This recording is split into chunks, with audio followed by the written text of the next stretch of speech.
Here's what's happening right now. A huge fire still being fought at a waste management company because that building is smoldering. We have team coverage for you here on Fox 61. This is a huge story. Sean Pagano is covering the schools that are closed this morning in the region, but we're starting with Margot Farrell. She has the latest on what fire crews are telling us this morning. Margot? Tim, Erica, good morning. Good morning to all of you at home. We got an update from officials earlier this morning who say that the fire has been contained despite some hot spots. And even if you've been watching our earlier morning broadcast, some different spots that we could see within the building that were still on fire. But if we turn now to our Fox 61 sky view, you can see that there's still a lot of work to be done. Crews have been out here since yesterday when this fire broke out, roughly around 10 o'clock in the morning. They're still out here this morning. We were told that roughly 14 different companies had responded, and at one point they had upwards of 200 volunteers. They also told us that this morning the operations have been scaled back. Now they're focusing on primarily removing that debris, getting the trash out of the way, and of course making sure that some of those hot spots that are still there don't reignite and turn back into larger scale flames. Once the sun comes up, which is now, but as the fog and also the smoke lingers, it's difficult to get a clear view of just the extent of the damage. But now that it is the early morning hours, we do get a better picture at just what's left to be done. The chief says that these daylight hours are going to be key in letting them know just what they have to do throughout the rest of the day. So there's no additional injuries to be reported aside from those two firefighters that we told you had to be treated for exhaustion. They are continuing to test the water and the air quality levels. So far, nothing to worry about. They say unless you have a pre-existing respiratory condition, that you are able to come out of your house, go about your day as normal. Just folks who may have respiratory conditions, they're being advised to stay indoors. At this point, more than 300 people, folks who work at this plant, they are all being told that they still have a job. They are to report to normal business hours today. So that's good news there. Nobody's losing a job there, although we can see that the plant certainly extensive damage.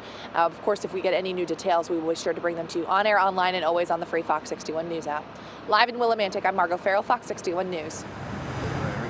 Oh, Marco, thank you. Yeah, classes at Eastern Connecticut State University have been canceled. Wyndham schools closed too. And now we got roads. We got all sorts of things we're dealing with here. Yeah, and we're checking in with Sean Pagano to get the latest on this. Sean. Yeah, well, we were at Eastern Connecticut State University, and it was pretty much a ghost town. Students were encouraged to leave campus, although we were told that there were some relief areas for those that ended up staying there on campus. As you said, the Wyndham schools canceled for today. We're along West Main Street, and you can see from this point back behind me, this area is closed. Now, we understand there may be a business or two open along this stretch, but by and large, the majority of them are closed. Live now look from Sky 61. You get a good perspective of the scope of this fire, which started yesterday around 10 a.m. and is expected to cause some travel issues in and around the area. Again, portions of West Main Street closed. We're told the daily commute in this area will be impacted, especially around Route 66 and Route 32 today. You should avoid the area if at all possible. Now, the air is thick. It's still smoky. But while officials say, as you heard Margot saying, the air is okay to breathe, folks are instructed to stay away from the area, unless, of course, you live around here like Paul does. I recommend anybody come out here, and even me being out here right now talking to you, I can taste it in my mouth. It's not good. I mean, they're saying that it's okay to be out, but I wouldn't recommend it. I mean, you can see right now the smoke is just pouring down the street. It's not really good to be out here to breathe this in. Again, we're told some businesses along this area closed in this immediate area as crews continue to work on this fire, this massive fire that started some 24 hours ago. That is the latest. We're live here in Willimantic. Sean Pagano, Fox 61 News. All right, Sean. Well, obviously the fire causing big problems, but you know what? That's when the community tends to open up their hearts a little bit more and help out.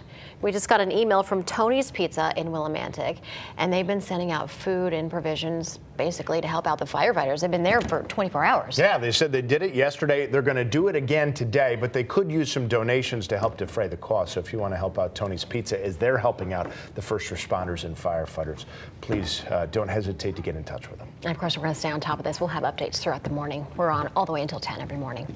Meantime, state police are searching for a driver who is accused of shooting another driver